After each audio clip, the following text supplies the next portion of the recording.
Да, приветствую слушателей, зрителей из Башкортостана. Рад быть на башкирской земле, в Уфе. Не первый раз здесь и с большим интересом, конечно, отношусь к тому, что здесь происходит.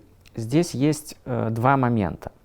Первый момент, такой политический, административно-политический, связанный с вопросами власти и управления. Насколько я понимаю, изначально конфликт имел такой социально-экономический характер. В связи с тем, что там в том месте, где происходили выступления, происходит золотодобыча, там чехарда с собственниками, не всегда экологические нормы выдерживаются, права местных жителей. Естественно, они имеют право высказывать свое возмещение, требовать рекультивации земель после отработки. Да? И это действительно отвечает требованиям справедливости. И власти, конечно, нужно разбираться с этой ситуацией. То есть причины конфликта в этом, социально-экономически. Чтобы она не разрасталась, не допускать этого. Это прямая задача, конечно, властей. Но есть общественно-политический момент, связанный уже с тем, как протест возник и во что он перетекает. И вот здесь, конечно, большая ответственность социума, общества, активистов, простых людей в том, чтобы не дать, условно говоря, использовать это в целях крайне неприглядных. Каких? Обычно все начинается с каких-то справедливых требований, а потом приходит к требованиям деструктивным, к разрушению какой-то гармонии межнациональной, когда появляются силы националистические, начинают говорить, а вот это чужаки во всем виноваты, их надо выметать с нашей земли. Насколько я вижу, такие процессы тоже здесь имели место. Но что нужно понимать, тем, кто может быть вовлечен, кто симпатизирует, нужно понимать одно. Мы в Беларуси увидели, как снежный ком это нарастало, массы людей вовлекались, но в итоге, в конце, все равно цель будет разрушительная, потому что эти протесты не имеют какой-то положительной повестки в итоге, а всегда нужно ее иметь. Нужно представлять, какая конечная цель. А цель, увы, которую подсовывают силы разрушительные, межнациональная рознь, разрушение какой-то гармонии межнациональной между, допустим, республикой национальной, Башкортостаном и федеральным центром, между народами, которые проживают внутри республики. Поэтому здесь очень важно отсекать радикализм и национализм. Это очень важно, чтобы, если решать проблему, то по существу, в экономическом и социальном разрезе. И, конечно, власть должна это тоже понимать и решать именно в этом ключе. И как мы преодолевали последствия тех событий. Мы рассказывали тем участникам, которые, конечно, не совершали правонарушений, преступлений серьезных, показывали, рассказывали, к чему бы это все привело. К разрушению государства, к ухудшению жизни, к войне. Все то, что, к сожалению, случилось на Украине.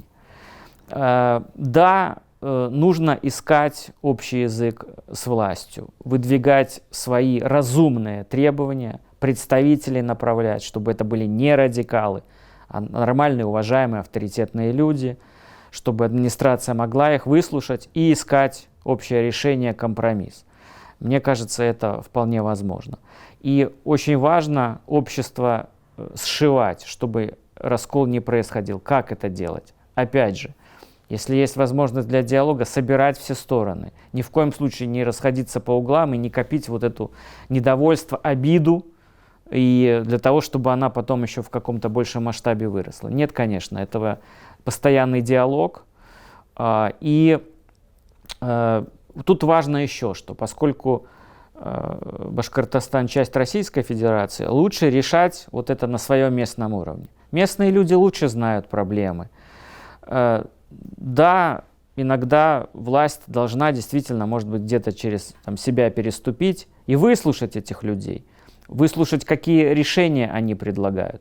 И тогда просто место радикалам, националистам в этом во всем не останется. То есть они будут не нужны. Потому что их задача вот этот справедливый протест приватизировать, захватить, использовать в своих абсолютно разрушительных целях. Потому что никому от того, что здесь начнется межнациональное противостояние, лучше в Башкортостане не станет. Станет только хуже. Это аксиома. Это будет всегда, если вот эти люди начинают на что-то влиять, приходить к власти, не дай бог, и так далее. Это начинается конфликт и война. Увы, это всегда так происходит. Поэтому мы старались разговаривать с людьми, вот в том числе политологи, философы, журналисты ездили по коллективам, к студентам, к молодежи, вели диалоги, диалоговые площадки у нас были, друг другу высказывали в том числе и претензии. Потом это мы все собирали, приносили в том числе нашим властям и говорили, вот люди вполне разумные вещи предлагают, давайте решать вместе. И это постепенно вот как-то ситуацию начало успокаивать, люди стали понимать, чем мы рискуем, потеряв вот некое единство и общность. Ну и, в общем-то, ситуацию выправили в достаточно конструктивном ключе.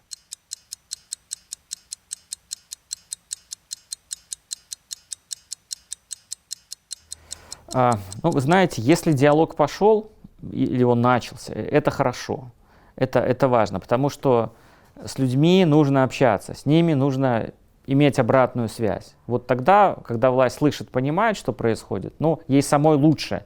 Она как бы не в вакууме существует, а существует при поддержке людей, которых она слышит и понимает. А люди понимают власть. И вот это крайне важно. Если этот процесс запустить, это будет к лучшему. Тогда будет восстанавливаться доверие друг к другу и единство. Ну и вот еще тоже скажу про там, романтизацию протеста.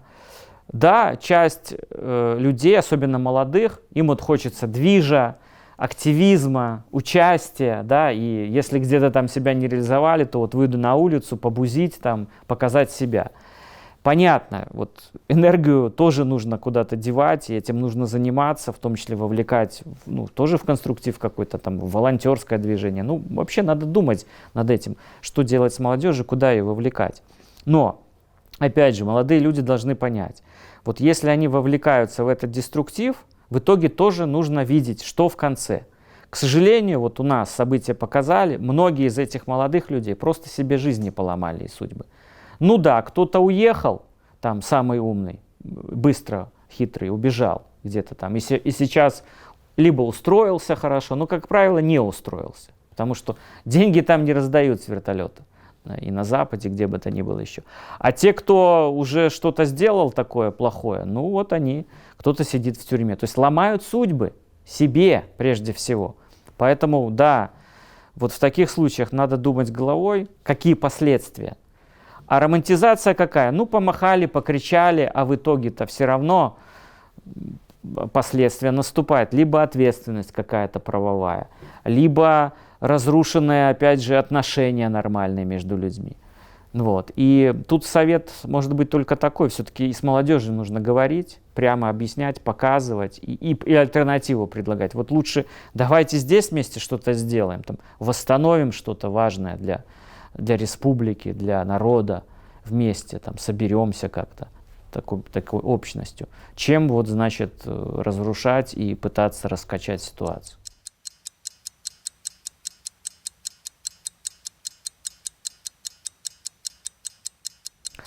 Да, действительно, вот в основе всех, в общем-то, и политических событий каких-то есть, да, глубинный пласт, глубинное основание с опорой на традиции, на менталитет, на некие традиционные даже представления. И, конечно, они отличаются. У белорусов были свои, поэтому делали ставку, что вот показать шок от якобы насилия, супернасилия со стороны государства, это вызывает у белорусов, как людей непривыкших, мирных, протест, что это невозможно. А картинку делали, что ужас творится, а власть поначалу не могла ничего противопоставить, там, эти фейки разоблачать, но потом научились. Но удар был сделан именно вот на такое миролюбие и непринятие насилия. Да? В Башкирии по-другому, наоборот, на какой-то вот задор, в том числе из-за традиций воинских, вот это тоже. Поэтому первое, конечно, у власти должны быть нормальные советники, которые знают и понимают свой народ. Вот с точки зрения культуры, обычаев, традиций, историй. Чтобы сказать, вот если ситуация будет развиваться так, башкиры сделают так, потому что они в истории всегда так делали.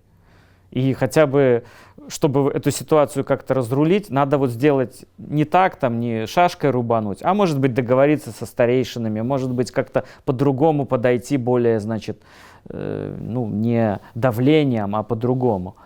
И вот тут очень важно, вот, например, чтобы власть на месте, власть в республике сама чувствовала вот это все, знала и понимала свои традиции. Я знаю, ну, понятно, Россия большая страна. В Москве там не всегда могут все нюансы знать, но здешние вот вполне могут. Поэтому, если сами не знают, не понимают, чтобы были советники. А чтобы были советники, нужно все-таки и изучать это все, и культивировать, и говорить, вот события могут развиваться вот по такому негативному сценарию, и тоже сказать, это бывало не раз. А может и по такому, и может быть вот этот метод примирить, договориться, как-то выслушать людей, вызвать частично их требования выполнить, но чтобы и они, и власть услышали. То есть какой-то договор заключить, так сказать, новый, и чтобы все доверяли этому договору. Да? Вот в таких формах, да, они как бы не исторические, они не повторяют там, что было в истории, но в то же время они соответствуют вот какой-то культуре, политической, бытовой, тоже немаловажно. И чтобы люди чувствовали, что это справедливое, вот какое-то решение приемлемое, компромиссное. И тогда будет снижаться, мне кажется, определенный градус. Но я 100% согласен, что без знания вот, настроения, атмосферы какой-то, в которой люди живут, особенно это касается вот, людей такой с традиционной, скажем, подходом в сельской местности, там же это все живо и это регулирует отношения. Поэтому внимание нужно обращать, и самое главное, знать, и знать, как это использовать. То есть возрастает роль экспертов, людей, которые знают, понимают, и чтобы они вот не ходили в вакууме, там по улицам рассказывали друг другу про древние обычаи, а чтобы к власти имели доступ и говорили, вот мы вам поможем, мы знаем, как лучше, ваше, конечно, дело принимать решения, но послушайте наши советы.